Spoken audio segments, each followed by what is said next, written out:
on. Here we go. Shanika and I are laughing because I pushed the go live button at the last second and then it didn't go live.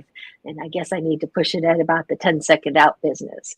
So, hello, everybody, and welcome to the Leader Transition Institute March. No, we're in February. March is tomorrow. I'm getting ahead of myself.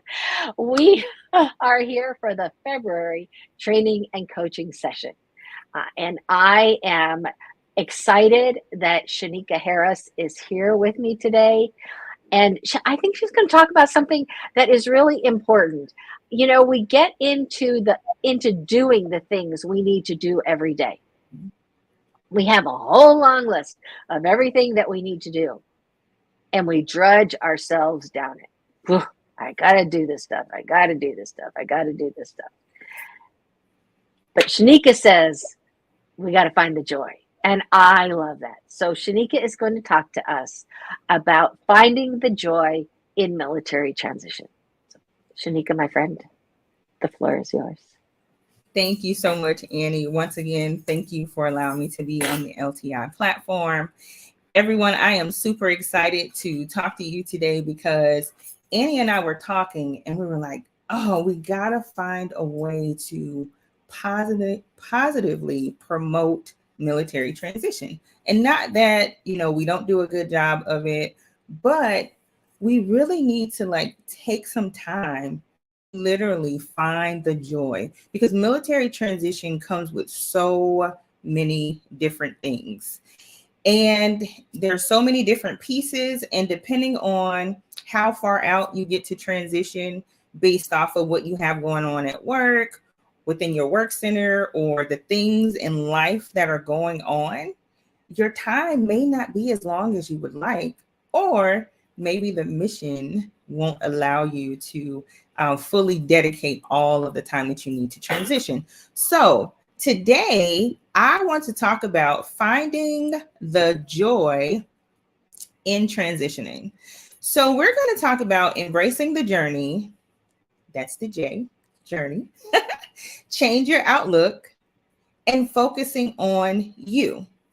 This is so important when it comes to the military transition because for years, no matter how long you have been in military service, maybe you've been a military spouse or or dependent or what have you, we all know that the military is our life.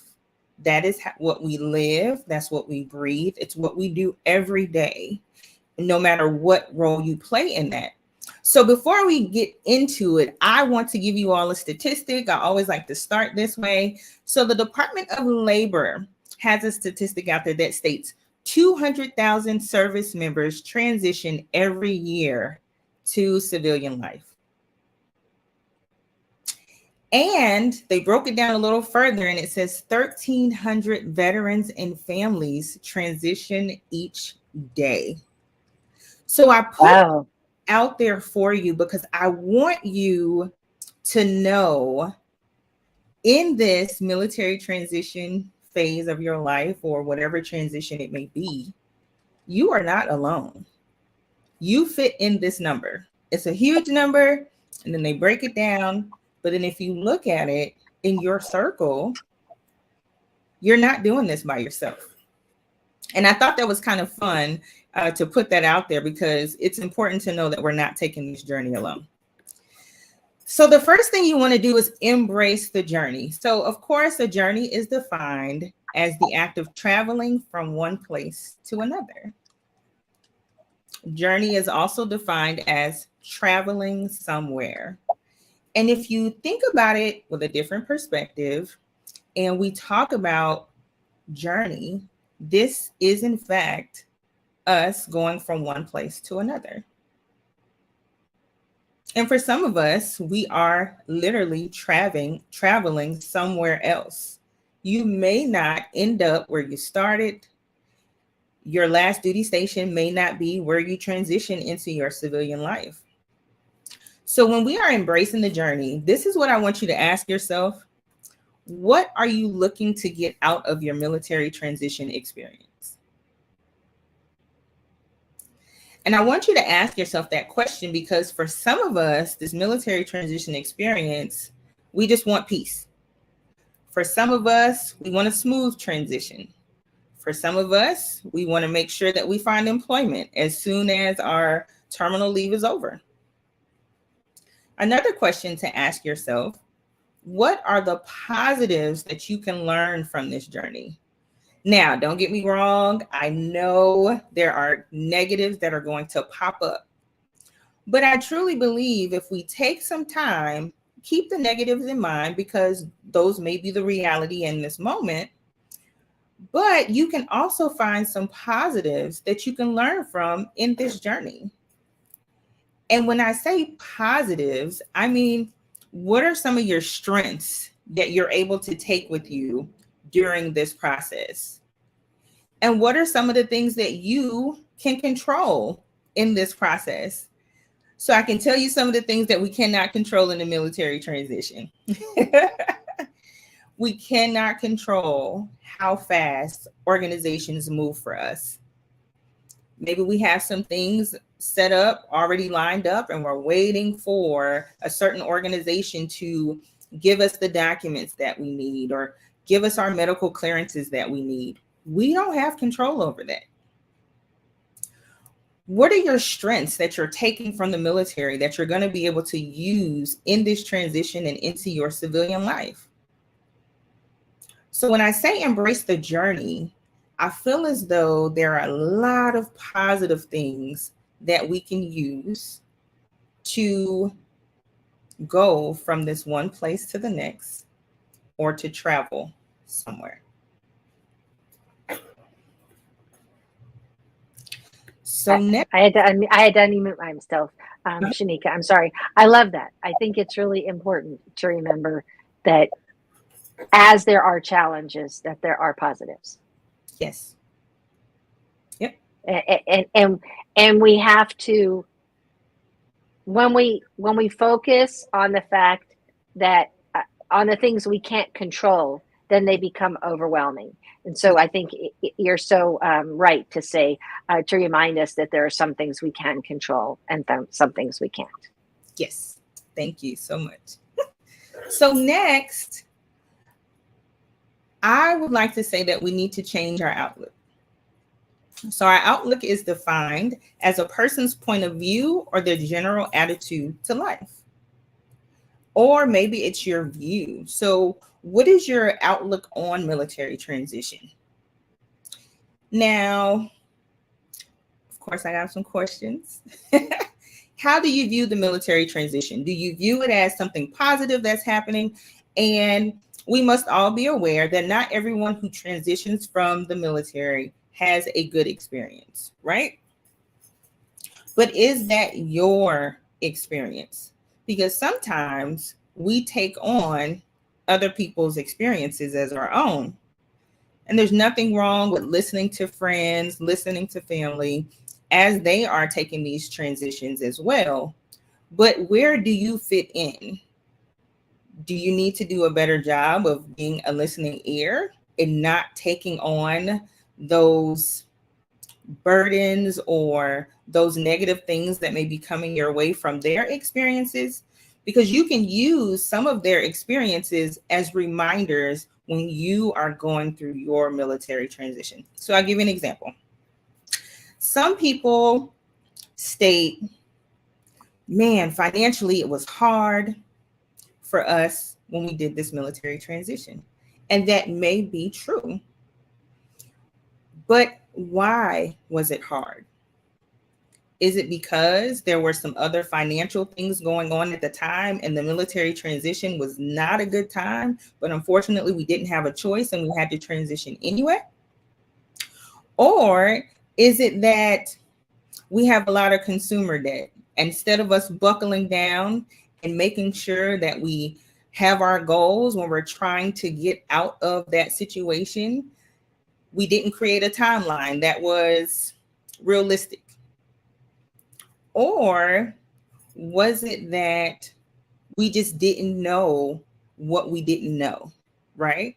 So maybe we didn't know about investing a long time ago. Maybe we didn't know about different savings programs.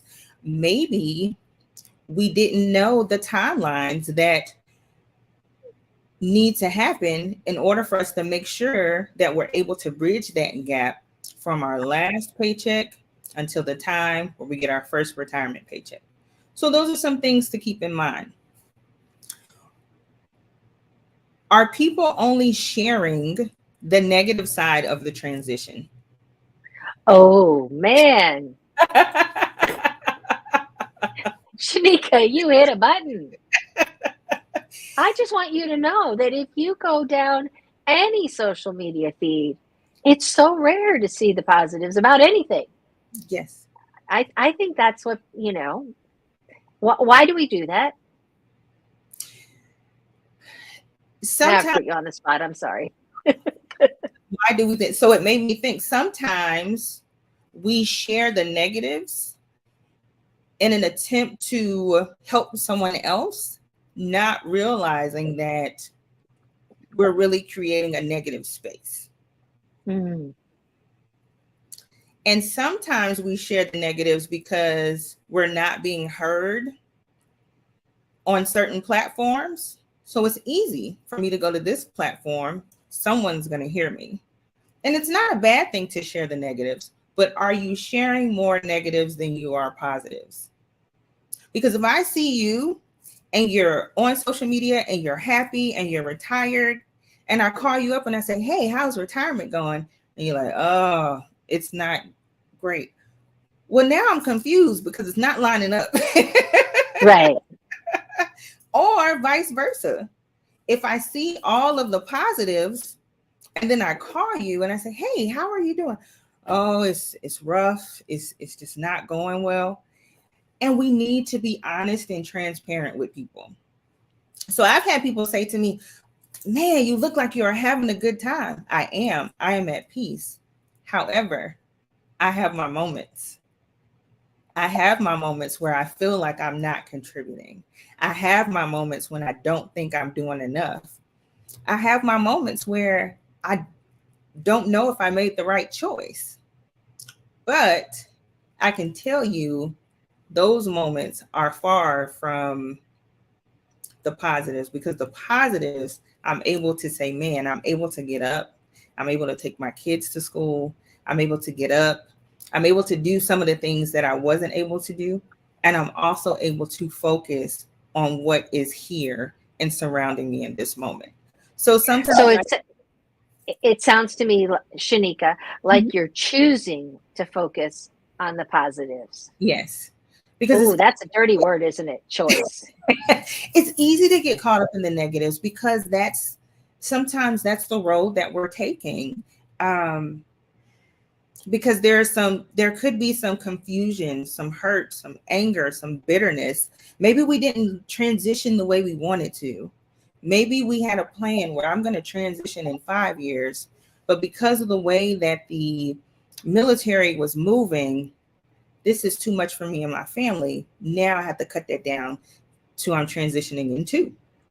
Mm-hmm. So it just depends on the situation. But sometimes we need to ask ourselves, am I being honest? Am I being negative in this moment? Is this truly how I feel? Or am I holding on to something that it may be time for me to let go of? And I've been there. And then the other thing is, are the people that you're surrounding yourself with, are they bitter?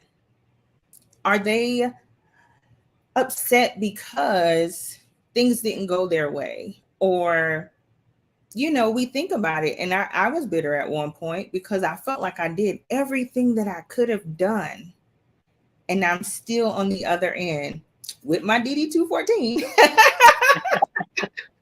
But we go through those periods. Am I being bitter, and how long do I hold on to that bitterness so I can truly enjoy the other side of where I am? I always say things that I've heard from my friend and mentor, John Maxwell. Mhm. He says that when we have a success, we should take 24 hours to celebrate it and get back to work. And when we have a failure, we get those same 24 hours. Yeah. or something that we don't like. We get those same 24 hours and we get ourselves back to work. I love it. Yep. I love that. A lot can happen in 24 hours. Yeah. And then the last thing I would like to say when we come to talk about your outlook is, what are some positive things that can or will come out of this transition? Maybe it's more time at home.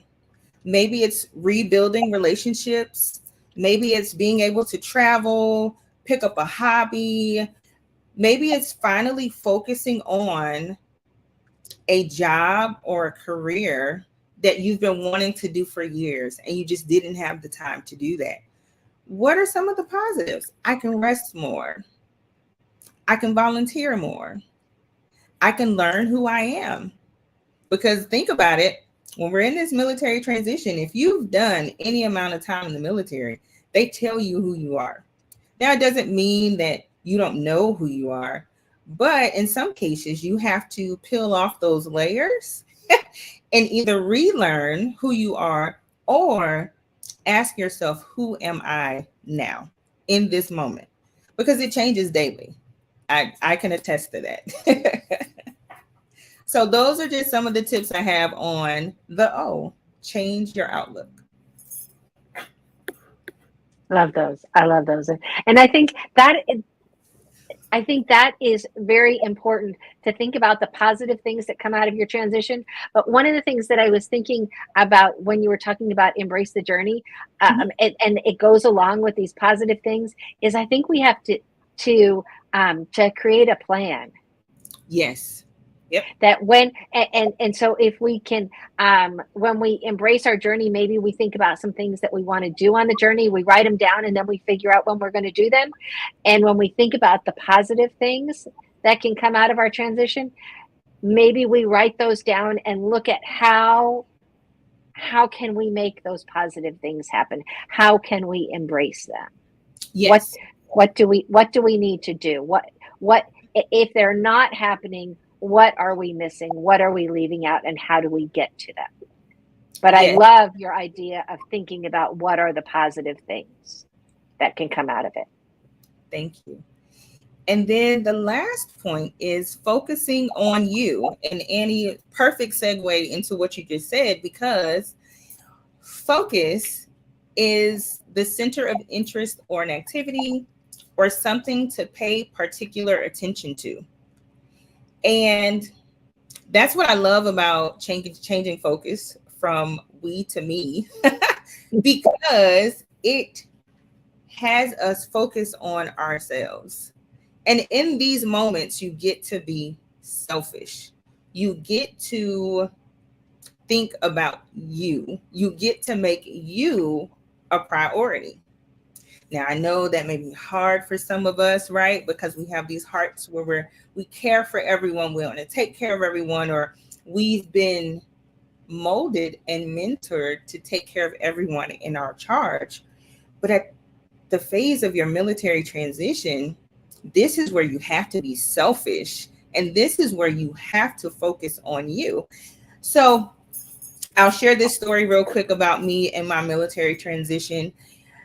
I was going through a lot of different emotions. I didn't want to feel like my team, I didn't want them to feel like I was giving up on them because I had decided to retire, because we were all in this space where we worked well together. We had gone through some things, like we were literally a family. But I had to think about my physical family here. And I felt so bad. But my team was like, no, this is what you tell us. This is what you teach us. Now it's time for you to go and do that. Do what you need to do, and we will take care of everything else. And when I say take care of everything else, this team, they made sure that the work that came in, it was divided evenly. They started taking things off of my plate. They started doing those different things that let me know that they were going to be okay. And with that, it opened my eyes, because it showed me that in order to lead, we have to set the example, but not only that, people are watching what you say and what you're doing. So when I decided to retire, I I had the conversation with them and they were like, "No, we're okay. You got to focus on you." And of course, I would still sneak into work. I would still log in and do these different things just to make sure they were okay. But I had a E9 Chief Master Sergeant who I adore. She looked at me and she said, "Sheneke, if you do not put yourself first, the organization is going to make sure that we utilize your skill sets until the day that you leave." And right then, I said, "Yes, ma'am." She had confirmed what my team had already told me. So I had to make me a priority. And of course, it's uncomfortable, but if you articulate it correctly, you communicate with your teams and those around you, it's going to soften the blow.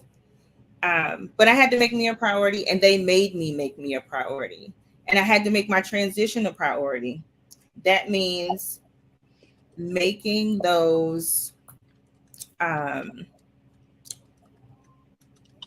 making those things a priority as far as your appointments, your time off. Listen, you can sell your leave back, but if you don't have to, take the leave. Enjoy that part. That's what we work hard for. So you have to make your transition a priority and you have to make yourself a priority. And the other thing is, you have to use this time to explore your dreams, your thoughts, your interests, and you. So, Annie, that goes along with that plan because it's what do you like? What do you dislike? Who are you? Who do you want to be? Where do you want to go? And I will always like to say, bring your support system with you, your family, your friends, some associates, some colleagues. I always like to say, include your children if you have them, fur Yes. babies. Like, just have a conversation, sit down and create a transition plan. And y'all, I am not a planner. It doesn't have to be so rigid, but that's a part of embracing the journey, making sure that you have room for things that may not go your way or to include things that you may not have thought of. I love all of this, Sheneke. One of the things I was thinking about, though, is you talked about being selfish. Mhm. We need to come up with a new word for that because selfish has such a negative connotation. And we can think of it as we say ish at the end of things to make it be kind of iffy. And so we can look at it that way. But selfish has such a negative connotation. I think we need to invent a new word.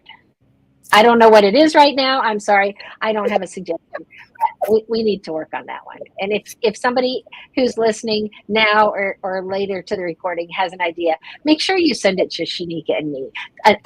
A new word that we can use instead of selfish, because selfish just has that negative connotation, and we just need to get away from it. I agree. So instead of using selfish right now, we're just going to say, keep you at the top of your priority list. I love it. Yes. And with that being said, Annie, that is what I have for keeping the joy in the military transition. It's embrace the journey, change your outlook, and of course, focus on you. I want to share with you all, and I say this all the time, there are going to be moments where you're not going to know what you're doing. You're not going to know if it's the right thing or the wrong thing. But what you will know is if it is what works for you and the people that you care about. Military transition does not have to be a negative thing. There are some things that may happen, but you don't always have to focus on those. And I'm not a toxic positivity fairy, but I truly believe that our mindset is where things start to change. So you can wake up every day and say, man, you can do a countdown and say, oh, I'm 180 days out to my next chapter into freedom. And what I mean by freedom is freedom of thought, freedom of not having to get up and go to a meeting. Y'all, my phone used to ring. I used to get text, but it was so freeing to not have to carry it with you 24/7. So I think there are a lot of positives that we can find in the military transition. We just have to be intentional about looking for them. I agree. And the thing, one of the things is that when stuff happens, Yeah, that's not on the positive list, I think maybe if we look at it with, instead of, oh, woe is me, to look at it, how can I grow through this? yes. How can I be better on the other side? Yep. And what skill sets do I have and strengths that can help me navigate this? And it may not be a short journey. That's another thing I want to add at the end. This journey could be a little longer than the person sitting next to you, but it's yours and you were built for it and you have a support system.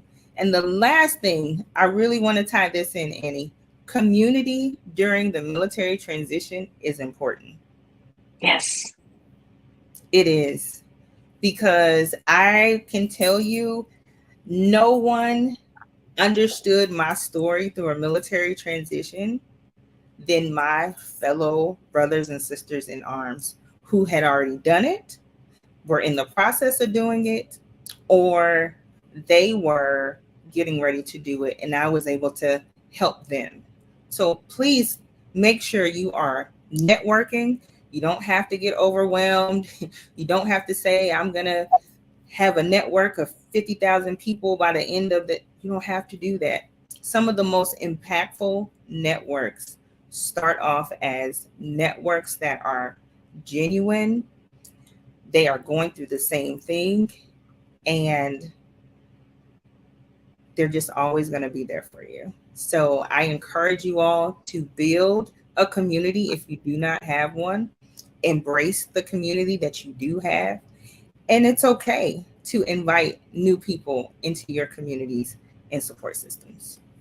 So I love every single bit of what you just said, Sheneke. And I haven't seen any questions in the chat.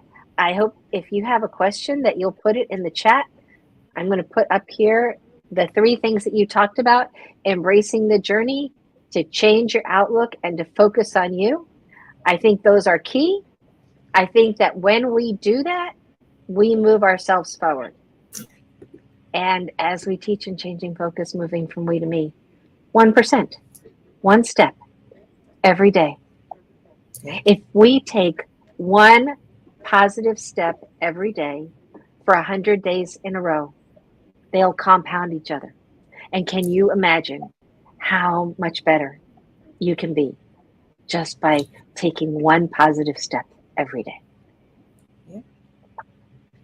So thank you so much, Sheneke. Embrace the journey, change your outlook, focus on you, finding the joy in military transition. Very important topic. Thank you so much. Appreciate your time. And we will see you again next month. Bye-bye. Bye.